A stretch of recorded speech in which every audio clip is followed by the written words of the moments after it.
Hey, welcome to Relatable, Relationships Unfiltered. Today I'm hanging out with Leeor Gal, licensed therapist, to chat all about couples counseling. We're talking about what it is, what it isn't, and we're clearing up some common misconceptions.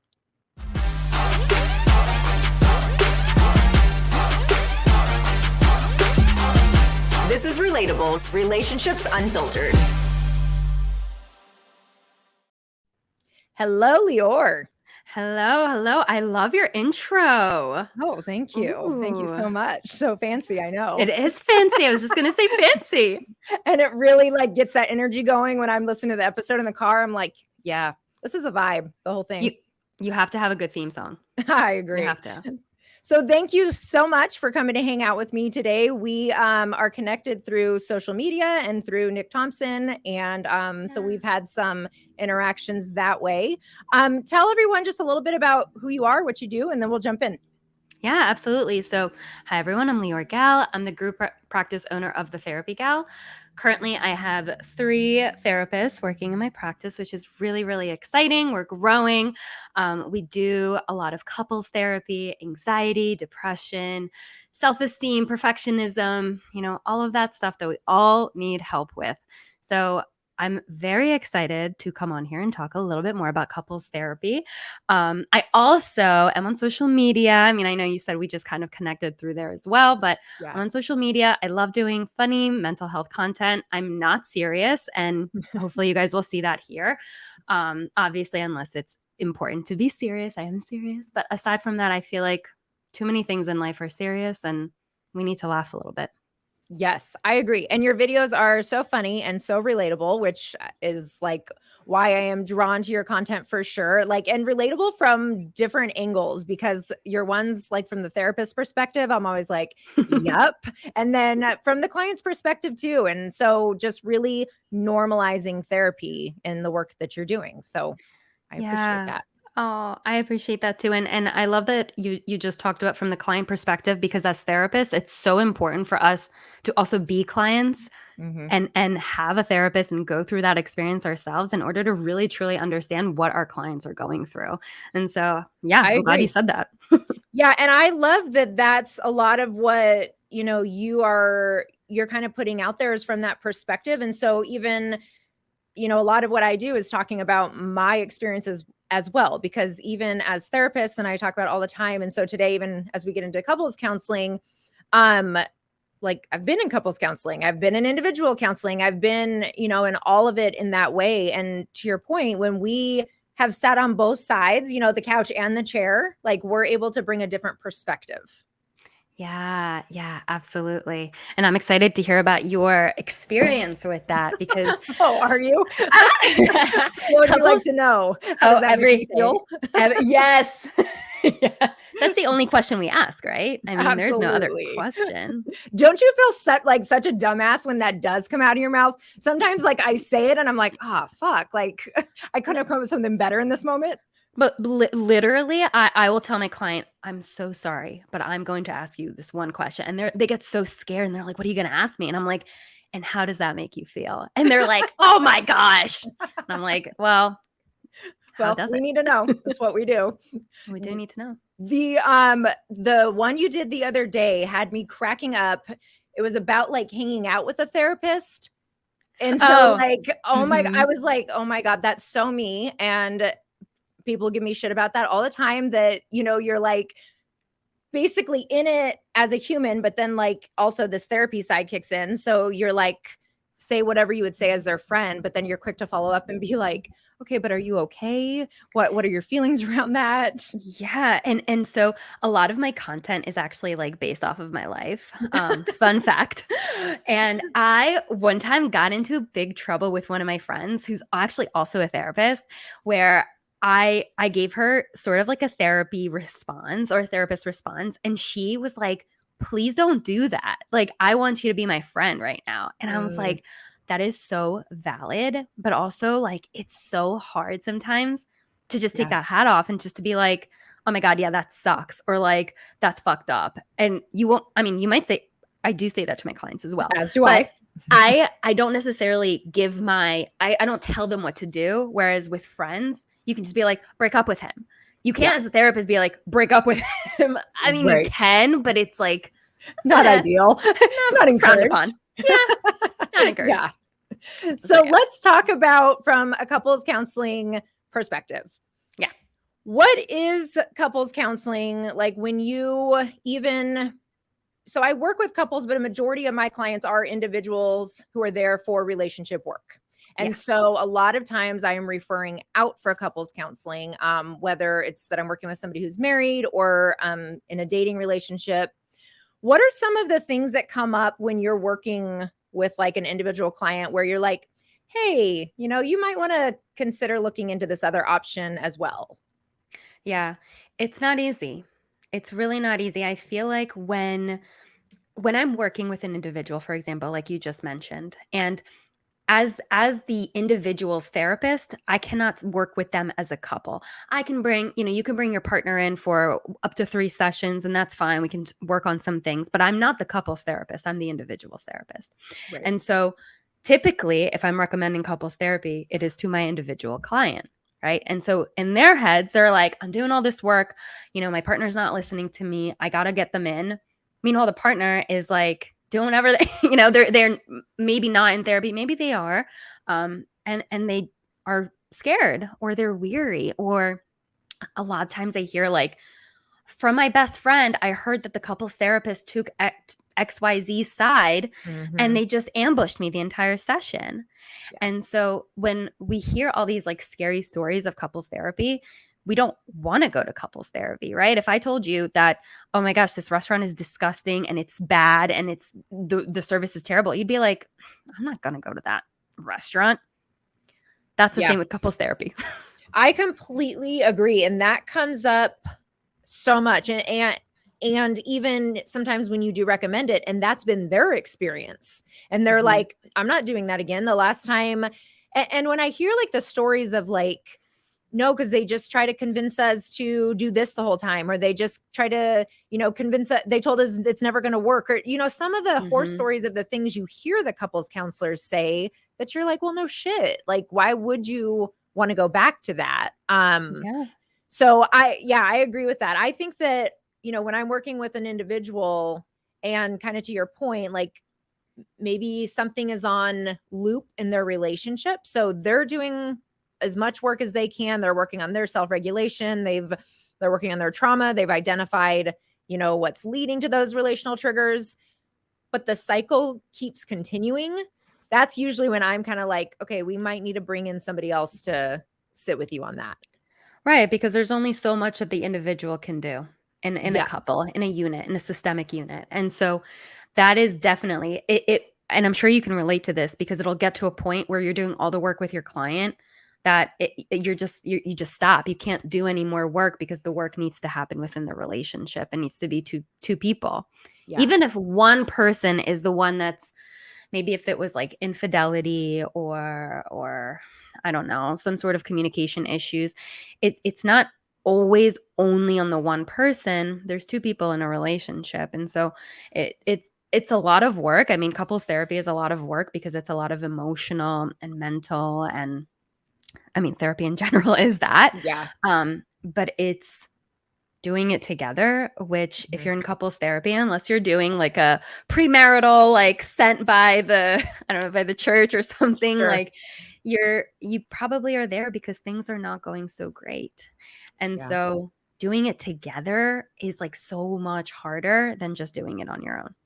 Absolutely, because it's the shit storm times two, because you know how overwhelming it is when you do it by yourself and everything that gets drudged up. And so then when there's two of you sitting there and you both have your own perspectives, and then like the perspective of what you think is going on and then what's actually going on, it can feel really overwhelming. And then to your point, to feel like the couples counselor maybe is taking one side over the other can feel Mhm. really frustrating. How do you manage your couples counseling sessions, like to ensure that's not the case? Like even, and what would like an intake look like to build that rapport? Just walk us a little bit through the process. Yeah, absolutely. So actually earlier, Liz and I were talking and I had a complete mental block and I forgot to tell her what I was going to say, but I remember it now. So Oh, I good. can, share it with Let's hear it. everyone. So this might come as a shocker for a lot of people to hear, but a couples therapist is actually not neutral. They Mm, can't be neutral. And I say this because there are sides, right? There is your side and your partner's side. And the couples therapist job is to hear both of those sides and help them hear each other and help and help them communicate those two sides. yeah. However, if somebody is raising their voice or someone's using foul language or somebody is, you know, getting aggressive in session, a couples therapist isn't going to sit there and be like, okay, well, what do that's okay. They're going to say, hey, what you're doing is, look at your partner. How do you think they're feeling right now? What do you think is coming up for them as you're raising your voice? Right. And that Yeah. might feel like something that is, a therapist taking sides. Right. But no, they're recognizing that infinite loop that you're sort of talking about, that negative cycle of, okay, so what's happening is you get agitated, your partner shuts down, you yell, your partner shuts down, you get agitated, you yell, right? And so we're Yeah. in this infinite loop. And so it's the therapist's job to really identify that. And that might feel like taking sides, right? Right. Of like, why are you, and they're shutting down. And, what about them? Well, yeah, of course. And we'll get to that in 1 second. But they're shutting down for a reason, right? We build up these walls for a reason.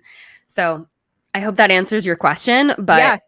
I went on a Yeah. tangent. And no, and I definitely I take a similar approach to that, but I usually, so like the partner who is maybe shutting down. So from my experience, frequently the partner who's shutting down has potentially just kind of maybe passive aggressively or covertly, or they've kind of like dropped a little bomb or they've made a jab, they've done Mhm. something that frequently activates the more aggressive partner, so to speak, who then does respond in that way. And then the other person does shut down. But what I've recognized in that, and something that I've really like had to become cognizant of, because it is so important to me in certain moments, I have no problem calling somebody out and being like, Right. yo, that's not cool. They're not responding well to that. But probably 3 minutes later, I'm gonna be calling the other person out for something else, right? So, like, Mhm. it doesn't feel like anyone is being consistently called out. Right. But in that, I am going to kind of point out, like, okay, so partner B is getting kind of aggressive, but partner A, can you identify what led to that? Because that aggression is coming from a place of anxiety. So why Yeah. are they in such a threat state? Absolutely. And actually, and I love that you said that because exactly, right? And that's I think with the neutrality is that neutrality I think of like Switzerland of like, just put my hands back and like I'm Right. not talking about, but really it's like no, we're in there with you, we don't want to be the scapegoat, which often Yeah. happens as a couples therapist, Oh, but yeah. but we want to be able to be fair. I'll Yeah. say that. We want to be fair. But to speak to what you just mentioned with I love that you said it's coming from anxiety. So now I'm remembering the question before I went on my tangent. You said, what is the process typically like? Yeah. It's so important in couples therapy. And this is more of a Gottman method, which is like a type of training that couples therapists take to like be better couples therapists, essentially. But in Gottman method, they talk about meeting with the couple together. And then the next sessions are to meet with the couples individually. Mm, And the reason to do that is to get to know the partner individually outside of their relationship. sure. So, just like in individual therapy, when you have your whole like family history and you do a genogram and you do all these fun like little maps and understand, tell me about your family, tell me about your friends, about your network. We want to do that with with the couple individually. Mhm. There's also a very strict, I mean, I have a very strict no secrets policy when I do Mhm. that, meaning if I'm meeting with you individually and I'm just using infidelity as an example because it's just Sure. honestly I'm Common. seeing that a lot. Yeah. Mhm. Um, and your partner doesn't know and I don't know, you can't tell me in our individual session because if you tell me, then I can't work with you anymore. And you don't want to tell your partner about it, then I can't work with you anymore, because then I'm doing therapy with one hand behind my back. Mhm. So in this individual session, no secrets, of course, I get to know them individually. And so when you talked about the anxiety, I get to understand, okay, maybe I can make connections. They might be activated because they have abandonment issues, or their parent yelled at them when they were younger, or it's that dynamic that they had their whole life, and the trauma that's passed down, the generational trauma that's passed down to them. And I get to understand that a little bit more. And so couples therapy is within everybody's in there together, but you're still an individual. You're two people coming from two different worlds that are connecting together. That's hard. Mhm. Really hard. Yeah, and the approach that I take with that, like something I've developed over the years, is that so we do the intake together. I'm figuring Mhm. out, what's going on for each of you. We talk about, what is your commitment to this process? Like, Mm. why are you here? Are you even, are you here because you want to be here? I get commitment to the hard work, and I'm very clear that, like, I'm not a sugarcoater. That's not going to happen. I'm not also, like, I'm going to give you homework. Like, there's going to be Mhm. practice and expectations. And then in session 2 and 3, so session 2, I do a timeline with one couple, like one of the partners. Mhm. And then 3, I do it with the other one. But where it differs is that they're both in there for the timelines. So it's like what you're Oh. describing about, like, meeting, getting to know them individually. That's exactly what Mhm. happens. But their partner is sitting there listening in to the Yeah. whole exchange. Because what I have found to be so important is that when we're in those moments of partner B getting aggressive and activated because they're feeling anxious because of whatever partner A, like whatever led to that, when everyone in the room has the same knowledge of those inner child activations and that relational trauma, I can say this makes sense where this would be coming from when we think about, the way that maybe dad was so critical of you all the time, and that, maybe that's, and when everyone has that knowledge, the other partner, like, they can see it differently than if they weren't in the room when we had that conversation. You know what I mean? Because then Yeah. I can point it out still either way. But when they didn't hear it come directly from their partner sharing their timeline, it just sits differently when they have that firsthand knowledge, which, and a lot of times they're like, oh yeah, this is nothing I don't know, when we go through the timeline, right? And I'm like, of course, but have you looked through it from this lens, that when this Yeah. happens, it leads to this because of this? Usually they haven't connected those dots on their own. Yeah, absolutely. And I'm glad that you said that, because it just goes to show that every therapist is going to have a different technique, Yeah, right? And that, like you said in the beginning, that you might see a therapist that might say something that might rub you the wrong way, or a therapist that's too direct. I think you and I are both pretty direct. yeah, That some people might need someone not direct or not as confrontational. right. Um, so my question to you, I'm curious, what do you do if, because I've found it that when working with couples, even if it's not the first individual session that I have with them, it's like one down the line or something, that they have something that they want to bring up, but they don't know how to do it and they need my help. So Ah, a lot of the times that's what happens in those individual sessions. mhm. Again, no secrets. It's something that they want to bring up and talk about. Um, but I don't know, have you noticed that or seen that in your practice at all? That's really interesting. And I mean, that's a really great point. I haven't noticed that, like, to be, I think maybe I provide space each session that's kind of like, what's come up for you this week, or where are you at? Or I also ask a lot of questions like, what are your about unmet needs, or is there something that you Mm. wish was different? And so, as you're saying, like, they might be more receptive to share that without the other person in the room, and that's a great point. But yeah, I haven't really directly ran into that. I think that when somebody does have something, they maybe will reach out to me kind of outside of the session and bring Yeah. it to my awareness. But I'm also really big on the no secrets thing. And I've actually had to, yeah, change like, stop seeing clients because of that, kind of like change the dynamic of it Mhm. because a secret was shared. And it's not only unethical, but it's also, it becomes the one arm behind your back. It becomes really unfair because like, how can I help you when there's this secret in the room? Yeah, exactly. You can't, because we're not being honest. And that's a big part of the couples therapy is honesty and transparency. Yeah. Well, and also as being able to maintain trust with each partner. And so then if Oh, it's yeah. like, oh, you had this secret this whole time, and then they feel stupid and trust is lost, and yeah, all of that. From your perspective, like, let's talk about it from the therapist lens real quick. Yeah. What is it like for you to be in a couples session? Like, what are your feelings around it? And then I kind of want to know your feelings about it when it starts to get escalated. Like, how do you, and this is like totally for my own curiosity, because I don't really talk with a whole lot of couples counselors. We actually only have a couple in our practice. So when I'm sitting there, sometimes it gets escalated and I'm noticing my body having like the reaction, I'm like, okay. Like, I wonder how most people feel right now. Yeah. So I'm laughing because I have to find this video and send it to you, because I feel like you'd really appreciate this. It has nothing to do with couples therapy, but it's basically a teacher. She's like a preschool teacher, and she did it was like a TikTok reel, and she talks about what if you spoke to guys that you're dating, but in your like preschool teacher voice. And it's like, and she's just like, no, that's not what we do. Or don't shake your head, use yes or no. And I was cracking up because the way that I'm relating it to your question Yeah.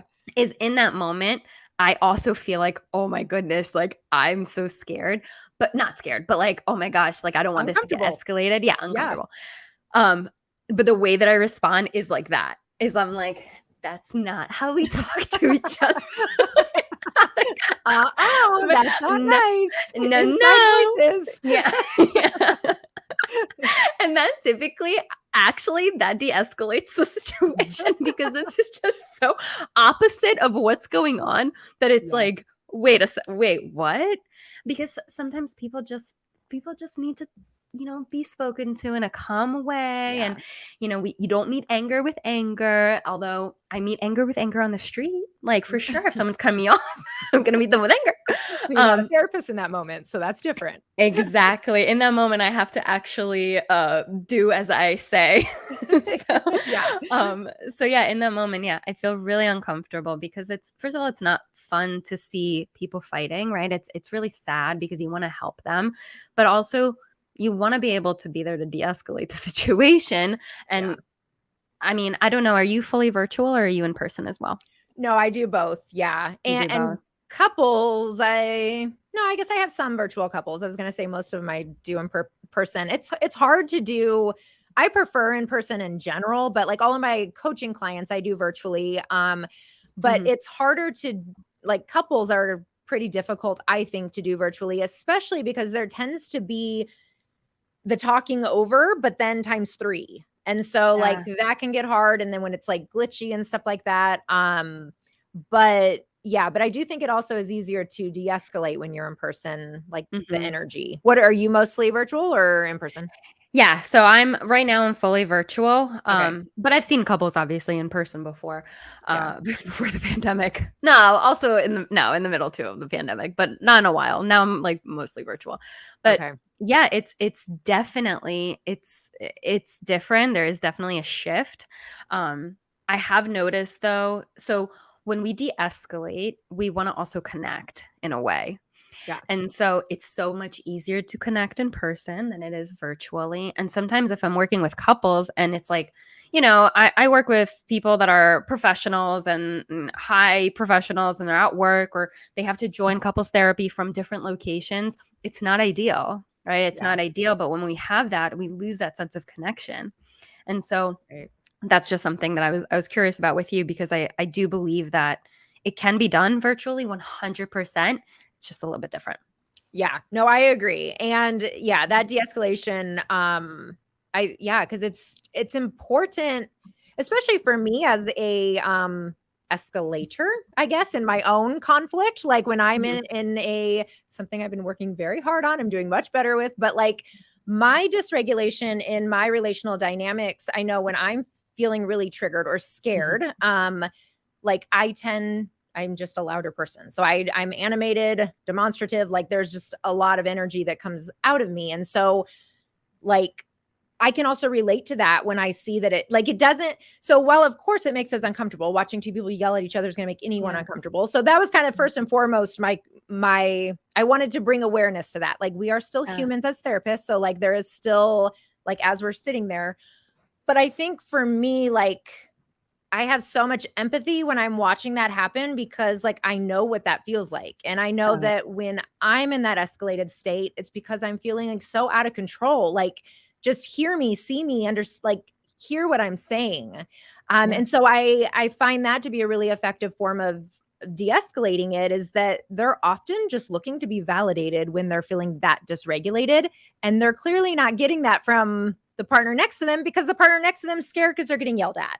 So for, somebody else in the room to be able to be like, yo, I get it, can be really effective. Yeah. Yeah. Absolutely. And by the way, I'm also a big yeller. So, believe it or not, everyone is always surprised when I tell them this because I guess I don't yell at random people. You look so sweet. You're just like a little cherub. I'm like what are those from like Hunchback of like what are those called? Those not Furby, but like the gremlins. I'm like a gremlin. Like cute and then like it's frozen and then at night I'm like so I completely understand that, and I think that using empathy in session with clients is like so important. And yeah, it like you said, it's our job to really be there, de-escalate, and help communicate that to the partner, right? Like the the coming apart it happens, but it's how we rebuild it and how we come back together. Something that I always say to about couples is it's not about the fight, it's about the resolution. Because anytime I speak to anybody, whether it's my couples, individuals, whatever, I always ask, okay, but was there a resolution? Did you find a common ground here? If the answer is no, then those escalations that we're talking about, they're going to continue to happen because nobody's being heard in that room or listened to. We scream because we're not heard. Exactly. And I say, so it's not about the rupture, it's about the repair is the term I like. So very similar. I mean, same concept. And I completely agree with that. That's also a really big sign of when there's improvements in a relationship, because ruptures are inevitable. They are going to, no matter how evolved and healthy everyone is, like that is going to happen. But your ability to come back together and to reconnect in an effective way, that's what matters the most. Let's talk about couples counseling from a dating perspective. So I know a lot of your clients are like they're dating or maybe not married or they're married, both. Okay, but a lot of like individual relationship work. When you're working with clients who are dating and you notice that they need a couples counselor, do you see that as a red flag? Do you see, like, what is your perception of that? I think it really just depends on how far along you are in the relationship. If you're dating somebody for a week, maybe, can you imagine? I mean, I guess if you're on like a reality TV show, right? But if you're in a committed long-term relationship and you really care about that person, you see a future with them, you're having some road bumps, you're struggling with communication, or even if there is infidelity, I know the number one question I always get asked is like, can you move on from infidelity? Can you move on from these things? The answer is yeah, you can. I mean, you have to make that decision, and it needs to be the right decision for you.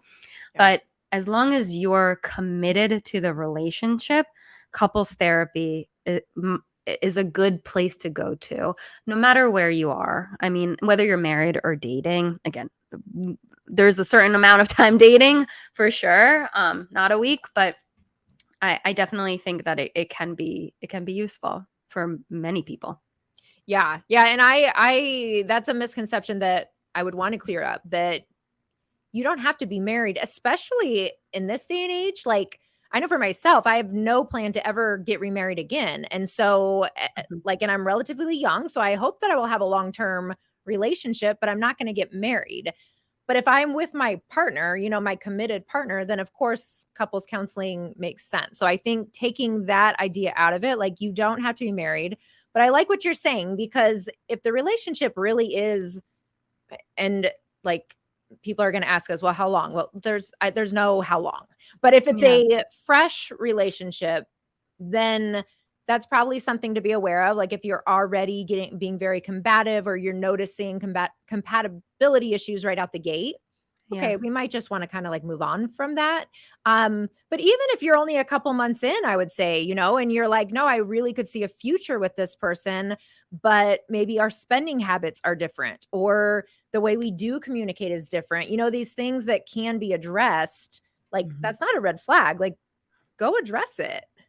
Yeah, there's something that I always tell my clients, especially the ones that are dating. I say, for example, I always use this as an example, but if so you go on a date with some person, and I'm gonna say a guy, typically my clients are women. So let's say you go on a date with a guy and he wears flip-flops on the date, and you'll say, oh my God, that's a red flag. Or like they drive a truck and you can't don't, oh, that's a red flag. There's a difference between a red flag and something that you're just not into. And so Yeah. that's Very true. that's going to be something that I think in relationships, right, that you're going to start noticing. Like with my husband, for example, I'm like, every crumb I see, I'm like, oh my God, I'm gonna. Yeah. And he's not messy by any means, but he's not as attentive to the crumbs, and so that's not a red flag, right? It's something that I'm just not into. But then Yeah. there are bigger things that you're talking about that could be, hey, this could actually injure our relationship in the future, like the financial aspect of things, how we deal with our money. That's huge. That's actually a Mhm. really big part of a relationship Yeah. that is, yeah, should we nip it in the bud now?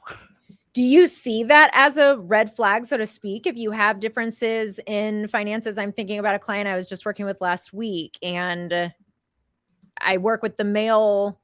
And so he's talking about the female he's dating, Yeah. and she has concerns around that.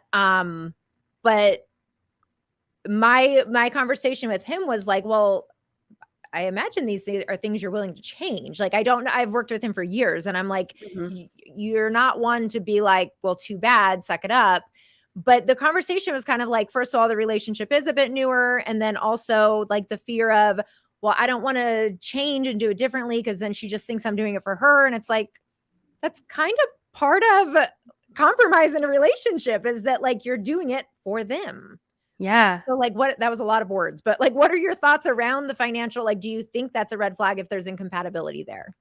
I think it really depends what the incompatibility looks like, right? Like if Yeah. he's putting way too much money towards retirement, is that a red flag? Probably not. He's just saving up for the future. Maybe there's less money now, right?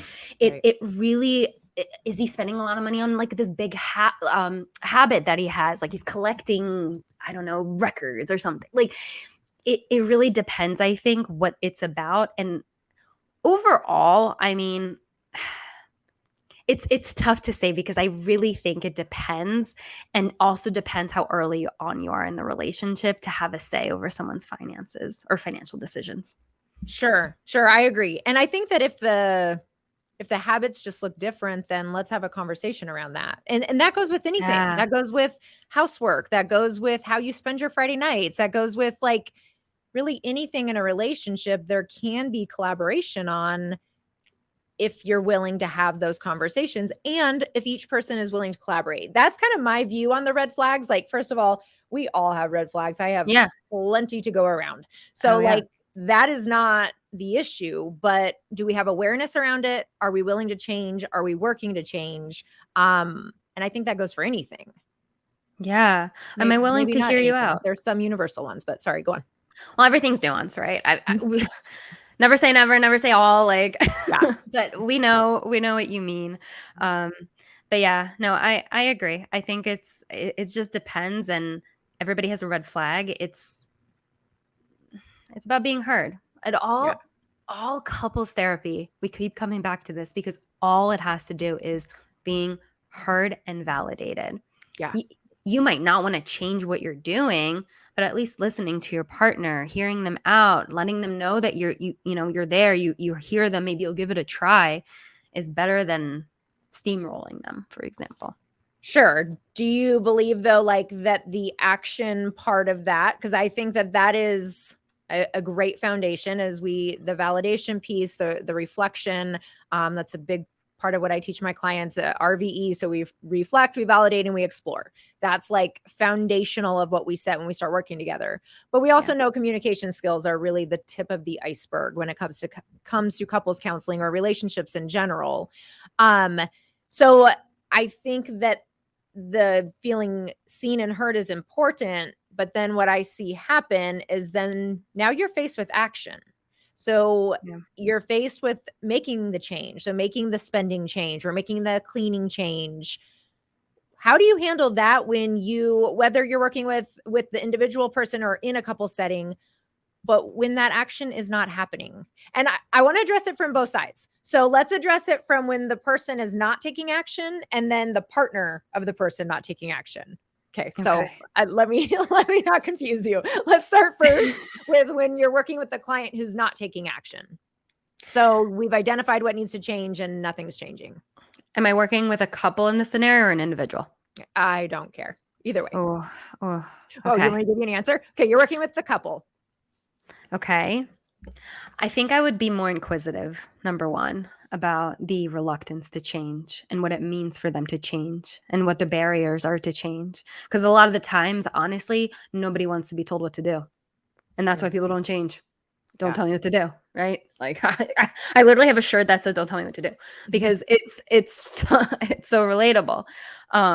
So I think with anybody, individual couples, I would explore that a lot more and really get to the bottom of it. And if they're still reluctant to change and they're unwilling, then right, it kind of falls onto the other partner. So like to go into the other partner, something that I always ask, I ask this question, I think every single day. I ask myself this question, but I always say, what are you willing to accept without change? Because if somebody's continuously making you feel this way, right, and nothing's changing and you're asking and they're unwilling, right? Let's say they're unwilling and people have a choice, right? They can be unwilling if they want to. Then what are you going to accept? Are you okay to move on with this, to move forward with this? If not, then you have a decision to make, right? And really understand, I mean, you have to reflect. I mean, you have to understand both sides of like, well, why do you need the change? Why are you unwilling to change? And like, what does the change mean, right? There's so many questions, but. Right. Yeah. I completely agree with that. The acceptance or change it can be acceptance and change, but that acceptance and change aspect of it is really important. And often, so for the client on the other side who is asking for this change, a lot of times it's a valid thing that they are asking for. Like it's, maybe their needs aren't being met. They're wanting more time, more attention, whatever that is. It's not this crazy far-fetched thing, but the other person, whether they're unwilling or they're incapable or for whatever reason, it's not happening. Maybe it's happening for a short period of time after the ultimatum is given, but then it goes back. You know what I mean? And so at that point, it really does come to like, okay, this is who you're with. So are you going to accept that? Do you want to stay with the person you're with? But that circle of control aspect is so important because all of us, we spend so much energy on everybody else's behaviors. If they would just stop doing this, like versus, okay, but what can we control with us? Yeah, I love that you said that because that's one of the things that, aside from how does that make you feel, that I ask my clients all the time is, and I preface it with like, I hate to be saying this to you, but the only person you can control is you. You can't control them. You can't control their reaction. All you can do is control yourself and the way that you react to it and how you want to approach it. And that is empowering though, right? Yeah. Like we forget that we also have the power. We have 50%, but 100% of ourselves, right? But 50% of the relationship. And so we have to identify, is this something that is going to make or break the rest of my life with this person? Or is this something that I'm willing to compromise with? Now, compromise means nobody wins, right? It's I want to live in New Jersey, you want to live in California, and we live in Arizona. Okay. and we live in Chicago, right? Like we are meeting in the middle. And so a lot of the times if both couples are very firm in their stance, but they want to stay together and, they want to make it work, we come up with a compromise, a Right. place where they meet in the middle. Yeah. It means nobody wins. Yeah. Which is, can sometimes also be important, especially for the couple who, or the individual in the couple, the partner who feels like they are always the one not winning. They're always the one sacrificing. And I like to even use the term collaboration even over compromise, because it's like, come together and problem solve. Like, you don't need to feel like, that you're both missing out on something. Instead, like, what are we agreeing on that works for both of you? Which is so much easier said than done. Yeah, because basically what you're saying is a lot of the times couples is me versus you versus us versus the problem. Right. And that's what we want to work on, is us versus the problem. We have a common goal. We want to stay together. We want to have the best relationship possible. And so how do we target this issue that we're having, rather than, like you said, who wins and who loses? It's Yeah. like, oh my goodness, if it's like that, then first of all, that sounds like two very competitive people in a Yeah, relationship. probably me and any one of my partners. So Yeah. makes sense. And it's so funny. It's funny that you say that, because I wonder, and this is, I mean, I'm going to say this, and this is a whole other episode, but like Sure. attachments, right? Like attachment styles. Yeah. How alike are you really going to be to your partner? Typically, there are certain parts that we're going to be very similar with our partner, and certain parts where we are very different, right? Right. And a big part of that is, I think, attachments, like attachment styles, like who connects with each other, but also personality. Yeah. Yeah. And the whole term, like, opposites attract, I think when it comes to attachment styles, they definitely do. But when it comes to compatibility, we don't want opposites to attract. And so I think that becomes a whole convoluted thing. But I do think that there is strength in the opposites attracting when it comes to attachment styles, because as much as we talk about the anxious and avoidant dance and how like exhausting and overwhelming and really like defeating that can be, there's so much value and strength in the anxious and the avoidant coming together if we can approach it from that angle. Because if it's to avoidance, that's the end of that, and to anxious, that's a whole clusterfuck. So like, there is something to be said about the mixture of that. Yeah, they're very magnetic. Yeah. They feed into each other's narrative. And Right. that's why. And if we can do that from a healthy way, that can be, of benefit. Unfortunately, that's not usually what happens. Before we wrap up, couple misconceptions that you hear. Just throw them out of like couples counseling misconceptions. That that if you're there, it's because your relationship has gone to shit. No, right? That's not always the case. It's also not the case that you will save your relationship. Yes. Yeah. Right? And the couples counselor is not a savior nor a fixer, nor is it their job to fix your relationship. But I digress. Exactly. Yeah.